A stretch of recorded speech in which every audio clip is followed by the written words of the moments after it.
Hola, no te quiero hacer perder mucho el tiempo, así que voy directa al grano. Si quieres escuchar el audiolibro completo, echa un vistazo al enlace en la descripción. Podrás disfrutar de una prueba totalmente gratuita que te dará acceso a un amplio catálogo de audiolibros. Pero espera, que hay más. Por si todavía tienes dudas, a continuación te dejo con un pequeño fragmento del audiolibro. Disfrútalo. Uno se hace todo tipo de preguntas. ¿Ha sido culpa mía? ¿Podía haberlo evitado? También todo tipo de reproches como «no debía haberle dicho aquello» u «ojalá no hubiera bebido tanto». Esa tarde, Sergio Palacios bebió como un loco. Nunca fue un alcohólico, al menos no diagnosticado profesionalmente, aunque sí solía empinar el codo, en especial cuando se sentía nervioso o agobiado, y ese día bebió más de la cuenta. Pero lo que ocurrió no tuvo nada que ver con su embriaguez. Es algo que Sergio entendió con el tiempo. Hubo culpables, de eso no cabía duda. Acciones malintencionadas que hicieron que todo se precipitara como piezas de dominó hacia un abismo de dolor y sufrimiento. Aunque, de no encontrarse tan bebido, quizá no habrían discutido. Es posible que no se hubieran dicho esas cosas tan horribles, y puede, solo puede, que ella no hubiera salido por la puerta esa tarde. La cruda realidad, no obstante, es que ocurrió, y de nada servía pensar en el qué hubiera pasado si... Otra cosa en lo que pensaba mucho Sergio era en la aleatoriedad e imprevisibilidad de la vida. En los textos de ciencias lo llaman libre albedrío, que no es más que un término técnico para suavizar el hecho de que, joder, estamos solos en esta centrifugadora llamada vida y nadie está a salvo de ser aplastado en cualquier instante. Ojalá se hubiera percibido un murmullo misterioso en el viento, o un profundo escalofrío en los huesos, una canción etérea que solo Eva o él hubieran podido oír, una tensión en el aire, alguna premonición típica de película de terror. Algo. Hay desgracias en la vida que casi se esperan. Lo que hizo que él ingresara en el centro de menores, por ejemplo, o la muerte de su padre, y después hay otros momentos oscuros, momentos de inesperada violencia que lo cambian todo. La vida de Sergio antes de la tragedia, y su vida después. Lamentablemente, las dos tenían poco en común. Sergio y Eva vivían en un tercero interior del centro de Madrid, e iban a casarse. Estaban en esa época de la vida en la que los grandes proyectos se acumulan y en aras del máximo disfrute de cada uno de ellos, se tienden a listar y ordenar como en un manual de instrucciones. Este año, la boda. El año que viene, la casa.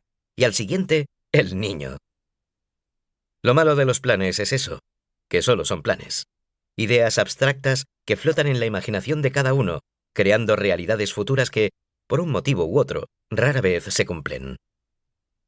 En lo que a Sergio y Eva respectaba, ellos tenían muy claro que, tras la boda, se centrarían en buscar una bonita casa en las afueras, con perro, jardín y garaje. Esa era otra cosa a la que Sergio no paraba de darle vueltas. Si se hubieran mudado antes, de no haber esperado a que pasase la maldita boda, no habría sucedido lo que sucedió. Habría sido imposible. Eva, además, llevaba en su vientre una sorpresa adicional de la que Sergio no fue consciente hasta unas horas después de que ocurriera todo. En honor a la verdad, esa tarde fue presa de la ira. Sergio apretó los labios y cerró los puños para no dejarse llevar por la sensación. Solía funcionar, y esa vez casi lo consigue. Aspiró hondo, se volvió contra la pared y hasta se mordió los nudillos.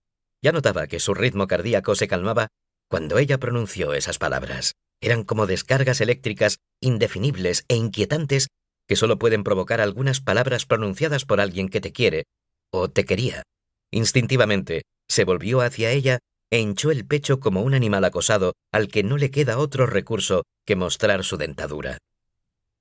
Llegado a ese punto, Sergio se había quedado sin explicaciones. Ya le había dicho que, fuera lo que fuese que hubiera escuchado por ahí, no era verdad, que le estaba dando demasiada importancia, que lo que contaba eran los 5 años que llevaban juntos. Solo le quedaba suplicarle a su querida futura mujer, a quien no se atrevía a mirar a los ojos, llorarle, gritarle.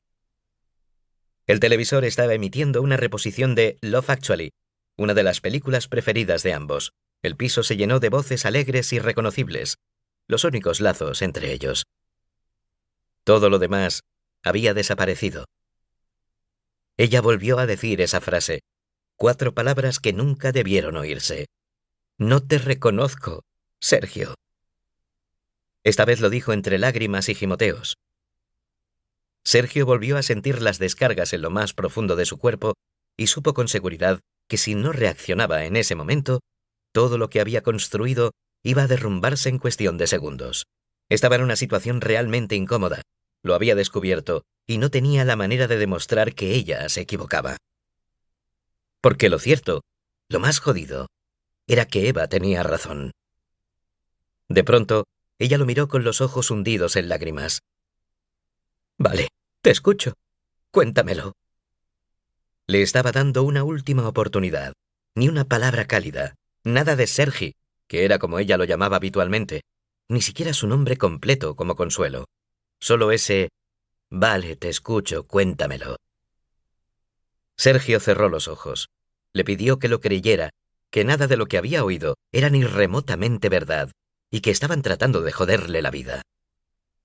Durante un instante doloroso, solo se oyó la respiración fatigada de ella.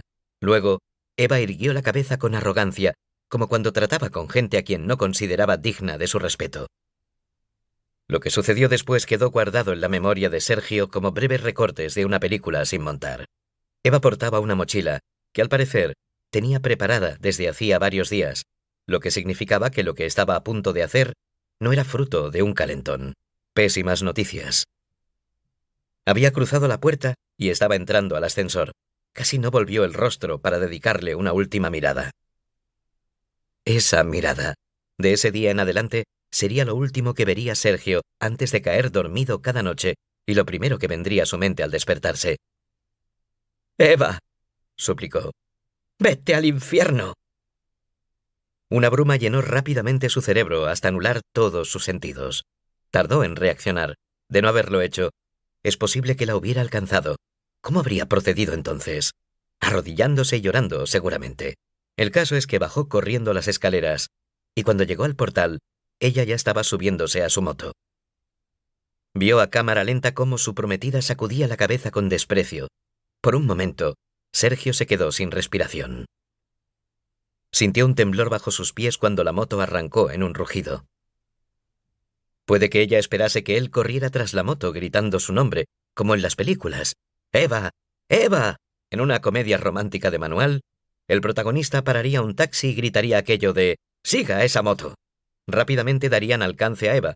El taxista detendría el vehículo cerrándole el paso y Sergio se apearía con un discurso preparado.